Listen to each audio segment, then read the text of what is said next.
How did both parties become the parties of war in the United States? Well, Congressman Dennis Kucinich of Ohio has some wonderful insight on that. He used to be a major face of the Democratic Party, but now is running for Congress again in Ohio as an independent. So thank you, Congressman, for joining me. This is my first time interviewing you, and it's a pleasure. Well, thank you very much. I certainly appreciate this opportunity to be on Redacted. Thank you. So, why did you decide to break ties with the Democratic Party and run as an independent? Well, first of all, I've always been independent in my approach. Parties are often exemplars of groupthink, Yes. and I don't do groupthink. You know, to Okay. me, to me, intellectual integrity requires uh, independent analysis of what's going on. And just because you have maybe 200 people who will agree on something doesn't mean that there can't be another point of view. I mean, that's essentially what America is supposed to be all about, a diversity of opinions. And so to me, it's a matter of intellectual integrity. It's a matter of being able to uh, get facts on your own. I mean, that's what I did. And when I came to the conclusion that America had no reason to go to war against Iraq.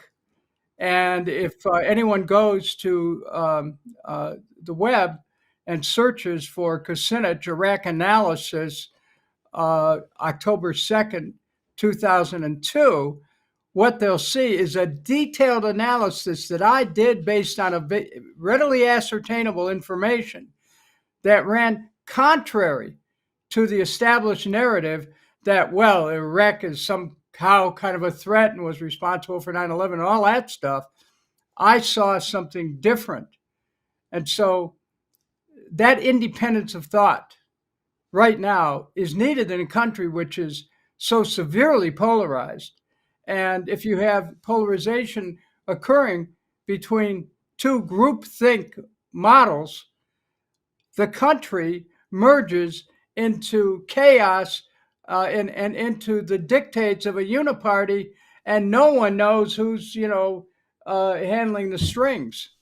Right. Exactly right. And so, your anti war voice, it seemed it fit just fine in the early 2000s inside the Democratic Party, but it doesn't anymore.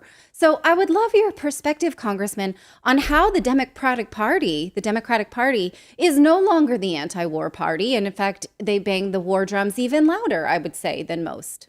No, you're right about that. And, this campaign, by the way, is not one that is established to contra distinguish itself from the Democrats or the Republicans.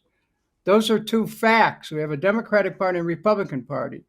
What I'm proposing is a point of view that goes above partisanship, country above partisanship, and that puts us in a position where we can analyze things independently in the best interests of the American people. What's happened, I think, with the Democratic Party in the last decade is a desire to to coalesce around a narrative that has always been based on a fiction, and the fiction is that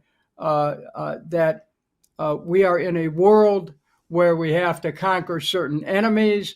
The party in 2016 built this whole narrative around Russia being responsible for Donald Trump's election.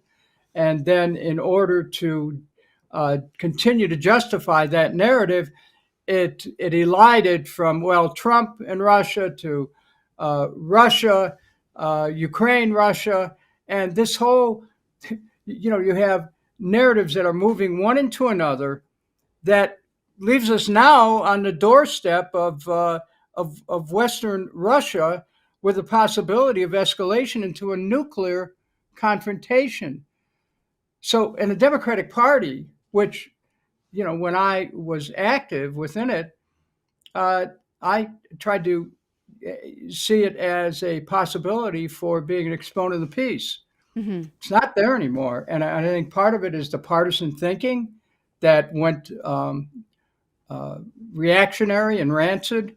And the other one is a desire to go with an incumbent, because I'll tell you, that is a very strong impulse within political parties to back the incumbent president of your party. And Hmm. the Democrats have got caught in that several times to the disadvantage of the American people. Now, your opponent in the upcoming election is one of the biggest warmongers I've seen in a long time. We covered one of the bills he submitted to allow military recruiters into schools. Representative Matt Miller, he sort of launched that one furtively in order to continue to build out the military industrial complex. Now he sponsored a bill to extend American military benefits to Israeli soldiers. You would think he'd be easy to defeat if you could just get the American populace attention and say, this guy wants war. I don't. Can you speak to that? Well, first of all, let me get to to uh, a, an, a question that should be preliminary, and that is this an election that I can win? Okay, And yeah. and then I can tell you how. Uh, I represented almost half of this district for 16 years before I was redistricted out by Democrats in Columbus. A new district was formed in the last year, which contained about half of my old district and a county south of Cuyahoga County, which I represented, contains a lot of people who used to live in my constituency. So this is a district I can win because I've won it over and over again. I defeated a Republican incumbent to get elected to Congress. I defeated a Republican incumbent to get elected to the Ohio Senate. So I do well with Republican voters. Why? Because I'm a straight shooter. I'm someone who has common sense. I look at things and make my decisions based on what's right for my constituents, not what is right for a political party. So I have the name recognition, and there's good feeling out there for the work that I've done over the years. Yes, I can win. Now let's talk about Mr. Miller. Uh, he is somebody without a lot of political experience. He worked in the Trump White House for a while, and that became his springboard with the help of President Trump to get into a congressional seat in an area that he had little in common with. So he is, as you describe, somebody who appears to be a real fan of war. Hmm. Um, when you don't have a lot of experience in politics, it's real easy to endorse war as a hypothetical construct. But when you come to see the effects of it, talk to people who are in it, see the human casualties, see the long term impact, to see the effect on American taxpayers, you start to look at it in a different way. And Mr. Miller now has so departed from his constitutional duty to protect our country that he is now advocating that we give U.S. military service benefits to somebody fighting for another country, and just in time for Memorial Day, I might add. Right. So you have to ask who's he represent, and that's a question I'm going to be asking repeatedly in this election, because to me, people haven't had enough of these endless wars.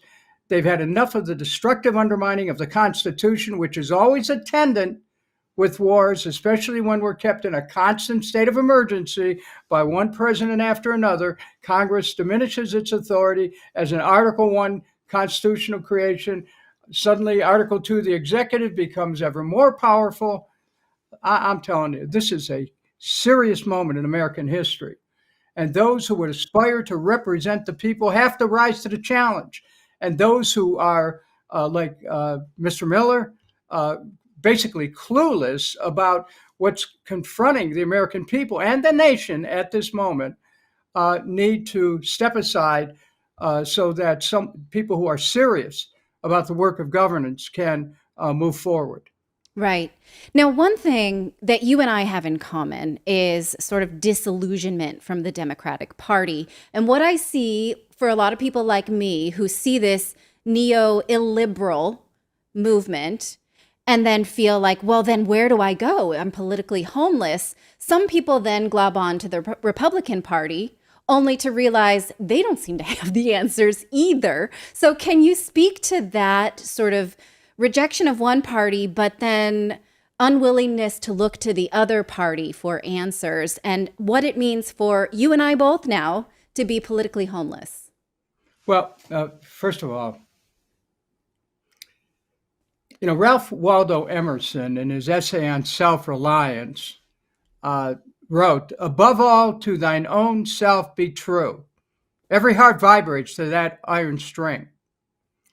Self-reliance is a key factor in our lives. We have to make decisions based on what we know is best for ourselves. Emerson went on to say that believe that what is true for you could be true for others as well. So we have commonalities as American citizens, which we don't always recognize.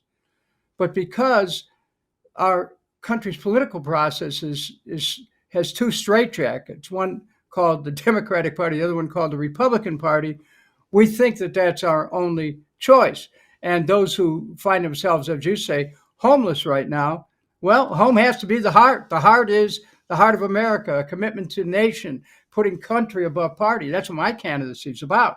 Uh, I'm saying that I might agree with the Democrats one day, with the Republicans on another. But to me, it's about the country. And when you start to get into the partisanship, what do you end up with? You end up with dichotomized thinking, us versus them, whoever they are. And that, frankly, is a precursor to war. Yeah. And so what I advocate is an independence of thought. I mean, you think every July the 4th, we celebrate our Declaration of Independence. Was that simply a document for a nation? No, it was it had a way of resonating through the hearts, the souls, the spirit of the nation to where we're independent, where we think for ourselves. And that capacity has been weakened. And it's a capacity that I will bring back to Congress as somebody who can help reconcile differences and point the way to what's right for America. Think about this just for a moment. I could actually end up being the only independent in a closely divided Congress. Think 217 Democrats, 217 Republicans, and one independent, me. I know how to. I know how to help our nation and my constituents be advantaged and start a new kind of impulse within the country towards independence of thought and towards a feeling of comity, of friendship between people, as opposed to this constantly hammering about partisanship Yes. as if there's only one way to think. Well, when the rest of us get dark about how there's no beating either party because they're so entrenched, we can see hope in your candidacy. This is my opinion on the matter, because if anybody can win as an independent, is someone with your seniority and experience. And so it's possible that it only takes someone as entrenched as you, to open the door for other independents. So do you see yourself as a trailblazer in this way? Well, certainly that can be a factor. One of the persons who inspired me in my politics was Senator Robert F. Kennedy. He ran for president in 1968. And when he was campaigning, prior to being in the States campaigning, he visited Cape Town, South Africa. And students there were asking him, how in the world can you, this white guy from New York, tell us that our situation with apartheid is ever going to be any different? How can you say this? Here's what he said to them. He said that each time a man or a woman stands up for an ideal, acts to improve the lot of others, or strikes out against injustice, he or she sends forth a tiny ripple of hope. And crossing each other from a million different centers of energy and daring, those ripples can create a current which can sweep down the mightiest walls of oppression and resistance. Can one person make a difference? Of course. And in some ways, only one person can make a difference. Each one of us in our lives, at one time or another, are called forward to make a difference. And we have to have the belief, the courage in our capacity to do that and not be afraid. Because if there's one thing we have to break through in this country right now, it's the constant fear-mongering, which is freezing people into inaction. And, you know, the word courage is the root of it is a French word, cœur, heart. And so we have to find that strength in our heart, which I frankly think is a gift that we received when our country was formed. And now we have to reclaim it. Right. Yes. Well, I wish you luck in your candidacy. Please come back on Redacted and tell us how it's going. And yes, like I said, I love to see the spark of an independent thought. So thank you for coming on Redacted and telling us all about it. It was a pleasure to speak to you for the first time, sir. Thank you very much. I look forward to seeing you again. And the website is Kucinich.com. Kucinich.com. We got it. Thank you so much. I really hope you enjoyed watching this video. You know, YouTube thinks that you'll actually like this next video right here. It's personalized based on your own viewing habits. So if you watch the video, please leave a comment. Let us know what you think about it. And we will see you next time, everyone.